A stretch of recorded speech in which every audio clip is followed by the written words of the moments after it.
Welcome everybody to Star Power Half Hour, and I am very happy to have Dilys Guyan. Am I pronouncing your name right? Nearly, Guyan. Oh, Guyan. No, that's a big difference. Yes, Dilys Guyan here, and I'm going to introduce you, and then we're just going to get down and get started. So let me tell you a little bit about her. She worked as a top performing sales director for a major UK bank assurance company. And in 2000, she set up her own business as a sales and sales management consultant. She won projects with Zurich, Aviva, Barclays, Barclay Card, Pepe Jeans, Thornton's PLC, and many more. So big companies. And she has international coaching clients and runs workshops for professional services business owners in the SME market. That stands for small and medium enterprise? Yes? Enterprises, yeah. Okay. Yeah.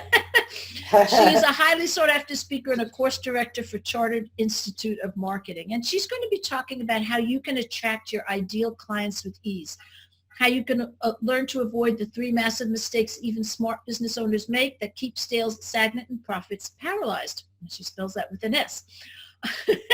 Yeah. I'm just teasing you. So become a supplier of choice and have clients coming to you. How marketing is selling in print. Learn how to write marketing material that speaks to your potential client and have them respond. Positioning versus prospecting. How to position yourself as the trusted expert and have clients seeking you out. So there's no more cold calling or telemarketing, knocking on doors, or struggling with gatekeepers. And the importance of a strategy that will give you a steady flow of leads every day. So go ahead and take it away, Dilys. I'm excited. Thank you very much, Ellen, and thank you so much for inviting me today. It's an absolute pleasure to be here. So welcome everyone to Attract Your Ideal Clients with Ease. So I'd like to start by asking you a question first of all. Would you like to have prospective clients coming to you because you are seen as the trusted expert and have an order book of sales that you've never experienced before? And more customers than ever having the opportunity to benefit from your product or service, and at the same time making more money than you've ever made before. And I hope your answer to that is yes. Because by the end of our time together, I'm going to share, as Ellen said, the three biggest mistakes even smart business owners make that keep sales stagnant and profits paralyzed. But more importantly, I'm going to show you how to avoid those costly mistakes. And I'm going to give you some easy to follow practical strategies that you can use immediately to attract your ideal clients. And you know, the landscape has changed. Your customers are changing and the economy is unlikely to go back to where it was before the recession. Your customers are much more discerning now, much more demanding, and they want much more for their money. They are really looking for that trusted expert that can bring insights into their business, the trusted expert who understands their business, understands the world in which they operate, the marketplace in which they operate, that understands their competitors, and that can bring those valuable insights to help them to achieve their objectives and achieve their targets. And, you know, you must raise the bar, because if you don't, your competition will. So if your phones are no longer ringing or not ringing as much as they used to, or customers are not responding to your marketing efforts, or your product or service is just not selling as much, or it might be that you just want to move your business up a level, then you are absolutely in the right place. Because if you want different results, you must do things differently. And this is something that I sort of harp on about all of the time.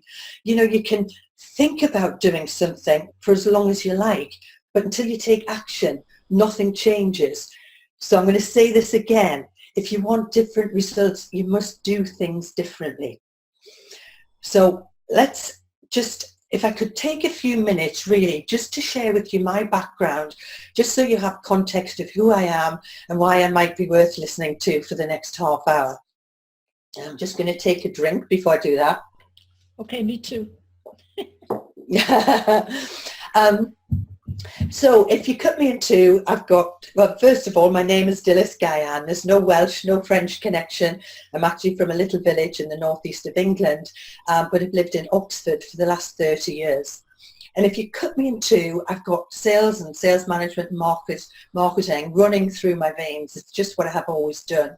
So I started my career as a financial advisor. 9 months later, I was promoted to a field sales manager, and then about 5 years later, promoted to regional director, where I was managing 70 advisors, 7 field sales managers, and responsible for all of the bank branch targets, financial services targets in my region. And I loved it. Like, I loved it with a passion. And we were always in the top 5% in the country. And in 1999, in fact, we were top in the country. And people were even moving house to come and live in our region and work in our region because it had such a reputation. And in the January of 1999, we were at the conference and we won everything across the board. You name it, we won it. And by the May, my world just fell apart. My boss, who'd been my boss for 7 years, and I highly respected him. He was very motivational. He started this hideous harassment campaign, and to cut a very long story short, I couldn't fix it. I tried, but couldn't fix it. And I thought, right, you've 2 options, Dilys. You either shut up and put up, or you get out. And in my wisdom, single parent with 2 teenage children, I literally went from boardroom to bedroom and set up my own sales and sales management consultancy. And I put my plan together, and I knew I had to work with companies who could pay and would pay. So I went straight into the financial services, blue chip companies. And in my first year, I earned 6 figures from an absolute standing start with no contacts, no agency, no nothing. And I've worked with companies around the world, Europe, America, Canada, South America. But about 5 years ago, I think I'm only 27, but clearly I'm not 27. And I was shattered with the traveling. And I thought, I'm going to change my business model. And I'm going to bring my skills and knowledge to the smaller businesses who sell to other businesses but don't have a sales and marketing department to help them with those efforts. So I now deliver workshops, I have private coaching clients, and I've nearly finished my first online program, which it took me right out of my comfort zone, but I've thoroughly enjoyed doing it. So I'm going to be expanding on that in the future. So all in all, a very happy ending, and thank you, my boss, really, who put me through such stress, and it was such an awful time, but I certainly wouldn't be where I am today without that happening. And I'm not sharing all of this to brag in any way. It's really just to say to you, I've been, I've seen, I've done it in sales and marketing and selling to the businesses. There isn't very much that you could ask me that I won't be able to help you with. So let's get into it. So you're going to learn the top 3 mistakes that even smart business owners make that keep sales stagnant and profits paralyzed, and how to avoid them. And I'm going to give you these mistakes in reverse order, so 3, 2, 1. So mistake number 3 that I see is that people give up too soon. And what I mean by that is that many businesses and salespeople, by the way, will send out one piece of marketing material, maybe a letter, maybe an email, make one phone call, they get no response, and they move on and they give up. And if you give up too soon, you will become the victim of burnout and dread the next working day. But worse than that, you'll be scratching around looking for prospective clients to contact. And it's so easy to think that people aren't interested, but they're not saying no forever. It's just no, not right now. But people hear no, and they just think, oh, that's that then. Next, who am I going to contact next? And move on. And I'd like to share with you a personal experience of mine, just to demonstrate how important it is to make multiple contacts, and to then share some statistics with you. So a number of years ago, I received an email from a big company in America inviting me to a 3-day event in Orlando. Now, there wasn't much chance of me saying yes to fly to America to go to this event for 3 days from one email. But what happened from there excuse me, was that I then received a letter. How lovely to receive a letter, by the way, because we don't get many of those these days. Then I got another email. Then I got a postcard, and then I got a phone call. And on that phone call, I said yes. I said yes to going to Orlando. And in fact, I went with my husband. We paid for 2 lots of flights, the hotel, all of the associated costs. And the thing was that really was a great demonstration of how I moved forward. Every time I had a touch, metaphorically speaking, from this this person who was trying to sell this 3-day event, I moved forward because the marketing that was sent to me was full of benefits to me. It was like they were inside my head and could read my mind. And so I was intrigued, and I was drawn more and more towards it with each piece of marketing material. So that was my personal experience. Then I came across these statistics, and this is from research that was done by a guy called Chet Holmes, and he wrote the book The Ultimate Sales Machine. Brilliant book, by the way. And what came out of his research was that only 3% of your prospective clients are actively looking to buy right now. 30% at the bottom in that red section are not interested. It's highly unlikely that they're going to buy.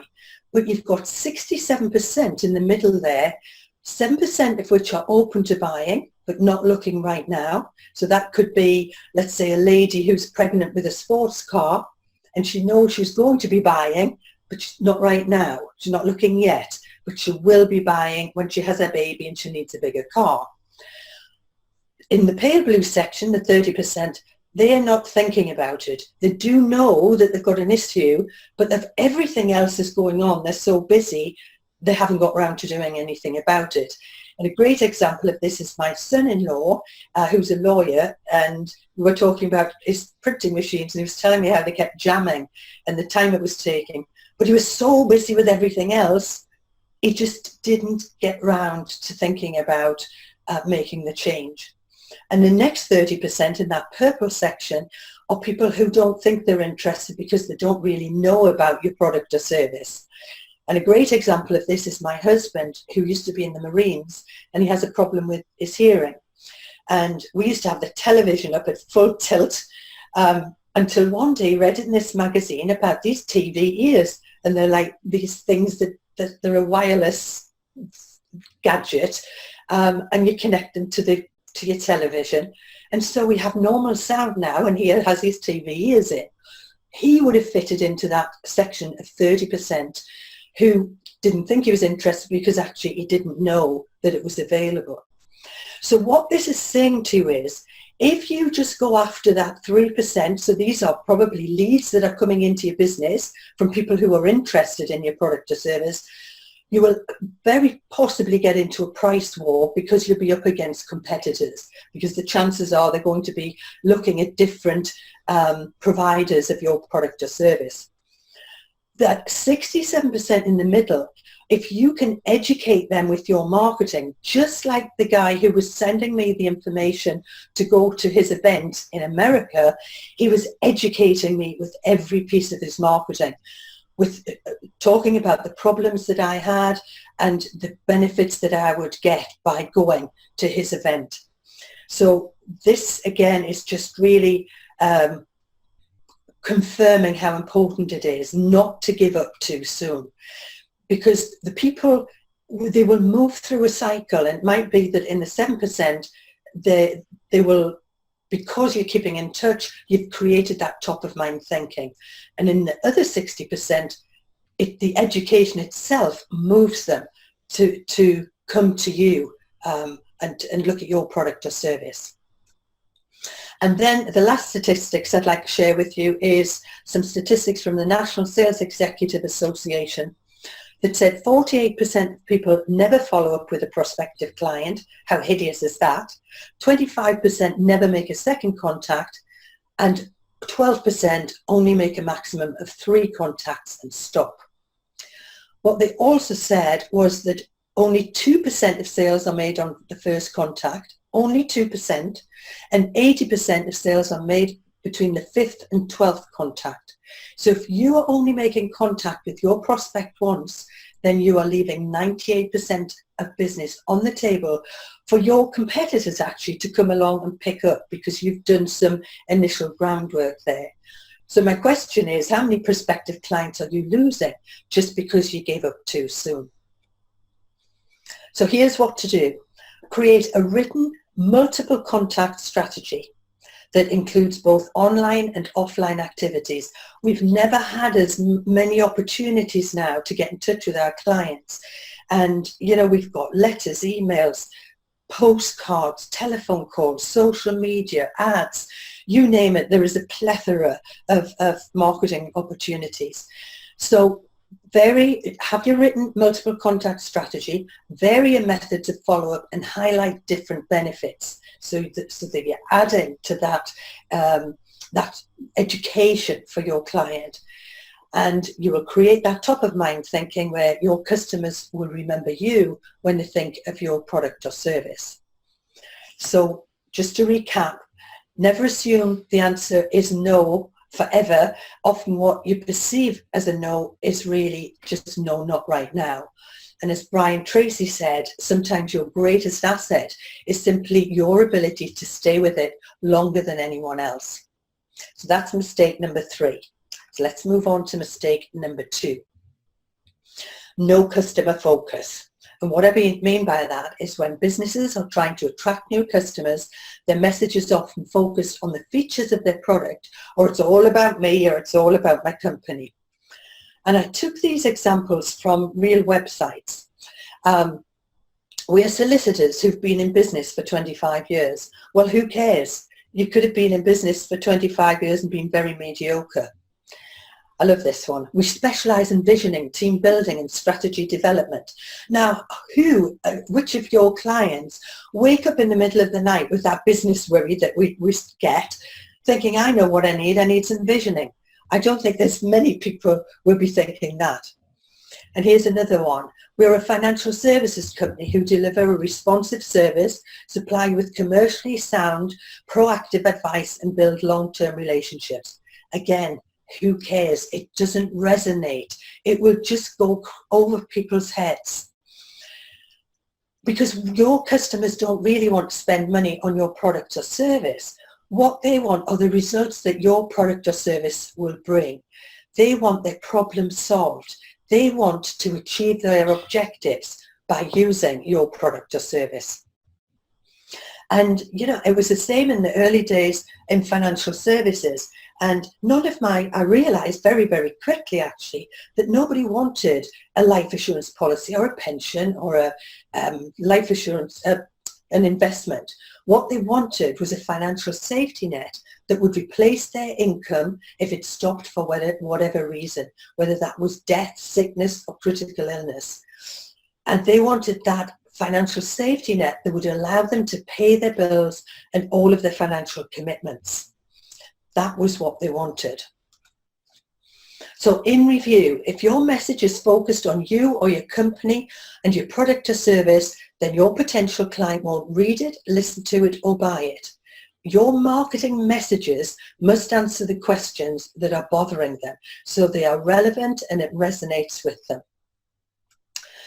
So how to apply this concept? So step 1. First of all, get into the shoes of your ideal client and make a list of problems that your clients might be experiencing now or could experience in the future without your product or service. And then take those problems and write down the impact it's having on them and their business. And this gives you then the foundation to craft your marketing messages. And you will craft them in this way. So this is step 2. So address your clients' problems in all of your marketing efforts in these 4 areas. So firstly, grab their attention. Why should I read or listen to you? Raise their interest. I call this lighting the fire. Why should I believe you? And then create that desire. Why should I do anything about what you are offering? And then that most important call to action. Why should I act now? So talk to your prospects in terms of problems you can solve, how you can meet their objectives or enhance their lives, or prevent pain. So change your focus from you and become totally 100% customer focused. This is, I bang my drum all the time about people being focused on the customer, on the client, not on themselves, and stop product dumping and feature selling and start solution selling and become that trusted advisor where you are bringing those valuable insights and start attracting those ideal clients with ease, because it will change the face of your business completely when you look at this in this way. So just to recap, don't give up too soon. Remember, 80% of sales are made between the 5th and 12th contact. So you need a multiple marketing strategy, and all of your marketing messages must be customer focused. So that's mistake 3 and mistake 2. So now let's have a look at mistake number 1. And I see this so very often. No marketing strategy. And what I see is people being involved in tactics. So let's see what I mean here. Marketing is lead generation. It's attracting more of your ideal clients with messages that resonate with them. And a strategy is a method or a plan chosen to bring about a desired future result. And the tactics are the things that you put in place, like blogging, social media, making phone calls, placing ads, sending emails, networking, videos. As I said, there are so many ways, marketing activities that you can get involved in.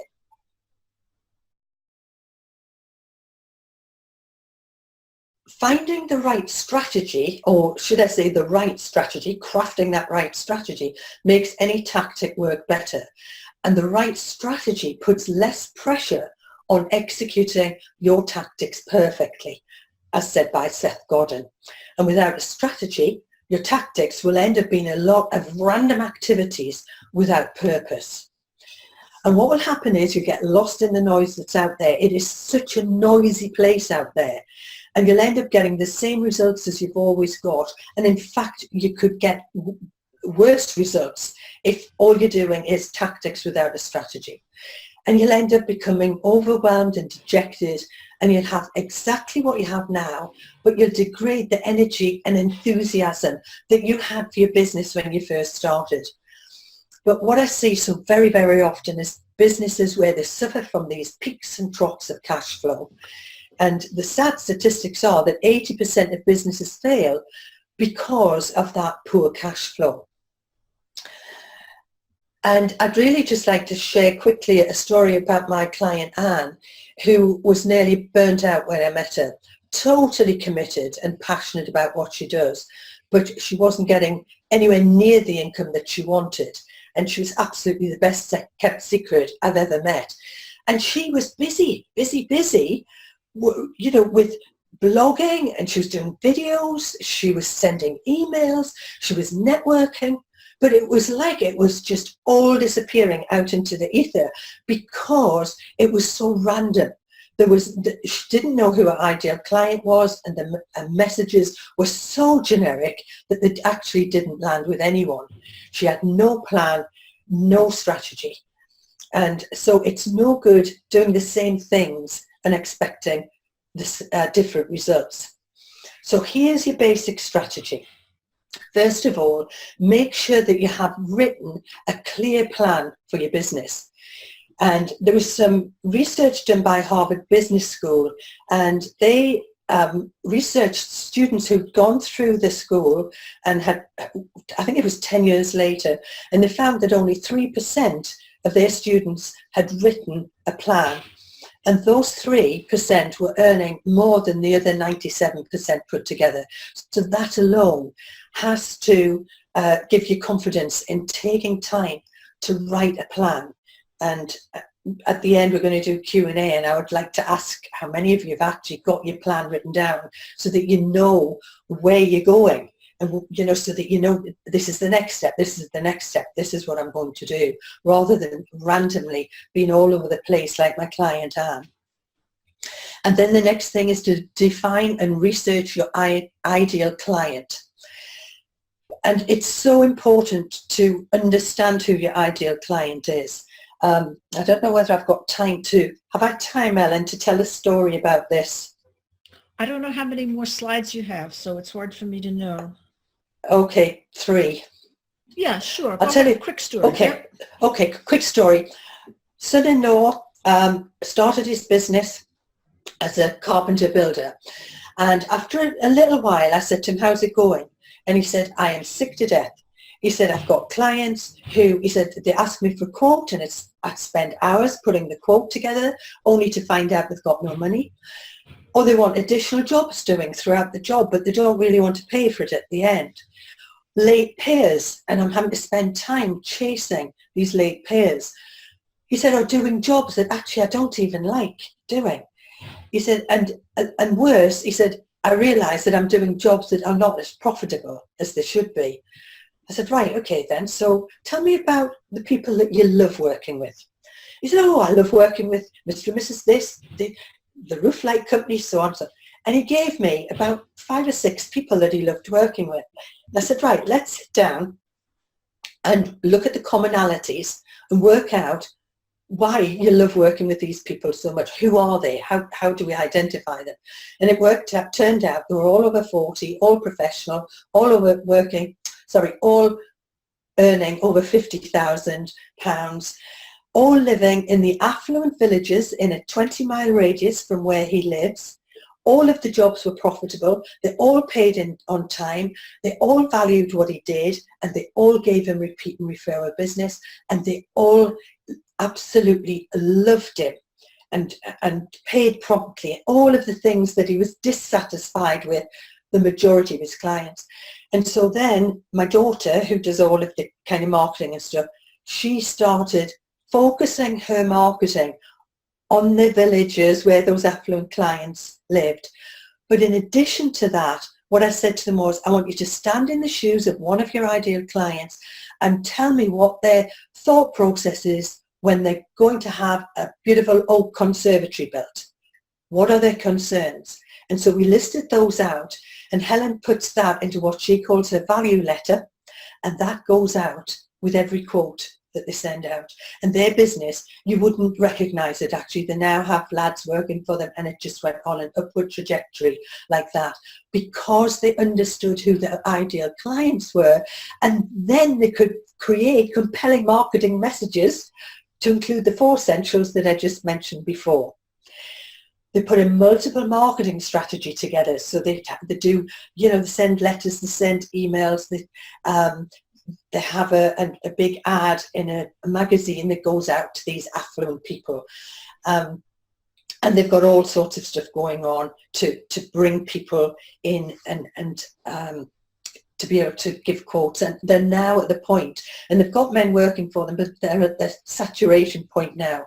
So they're doing so well. His next step is to actually start developing and buy some land and build. So let me just recap a second. Clear written plan. Define your ideal client and create a list of who those ideal clients are. Get into their shoes and understand what the problems are and the impact of those problems. And that goes into your multiple, they're your messages that will go into your multiple marketing strategy. Once someone then raises their hand and says, hey, yeah, I'm interested, then you have an effective sales conversation. And that doesn't mean, pushy, sleazy sales tactics with putting someone's arm up their back, forcing them to buy from you. Good sales conversations are about taking someone from a position of interest to a position where they want to buy from you because you have asked them questions and they themselves have identified that they need to do something. Once you have a client, then it's really important that you implement a repeat and referral strategy. It takes a lot of work to get a new client. So it's important that you look after them, that you have a touch program to keep in touch with your existing clients, and that you build in a referral strategy with those existing clients. And lastly, track and measure your results. Critical. You need to know what's working and what's not working. You need to know where you are in the process of marketing to your clients. Where's the point that the sweet point that you bring clients in? What are your results? What's the sales value, average sales value for a client? When you know that then helps you decide on how much you're going to spend on your marketing, for example. Now, of course, I could spend hours talking to you about all of this, but in this half hour, I hope I've given you enough for you to be able to see how you can clearly start and attract your ideal clients with ease. And for you to grow your business and to live your life stress-free. Because when you get into that place, it's a place of joy. It really is, when you've got everything working like a well-oiled machine. So if you would like some help to massively grow your business, I've got a couple of free resources here for you. One is 21 surefire ways to find your ideal client, and you'll get that by going to my website, www.dillisguyan.com, and there's a sign-up page to the right on there for you to get that. That will give you 21 ways of finding your ideal client, but it will also talk to you about how to profile your client, how to actually profile an ideal client. And the other complimentary gift I would like to give you is a 30-minute business strategy call. And this is where we will look at create a vision for your business for the next 12 months, look at ideally what you want your business to look like. We'll identify any challenges that might stop you achieving that, and you'll go away feeling energized and motivated and a high-level strategy that you can then start to put in place. And if you want further help from me, then I can talk to you about that if you'd like me to. But that certainly isn't part of this, or it's not essential that you work with me further. This complimentary session is a 30-minute standalone. And to get that, if you go to www.dillisguyan.com/contact. So I hope I've given you some good ideas there in terms of being able to improve your business and give you the business that you're looking for.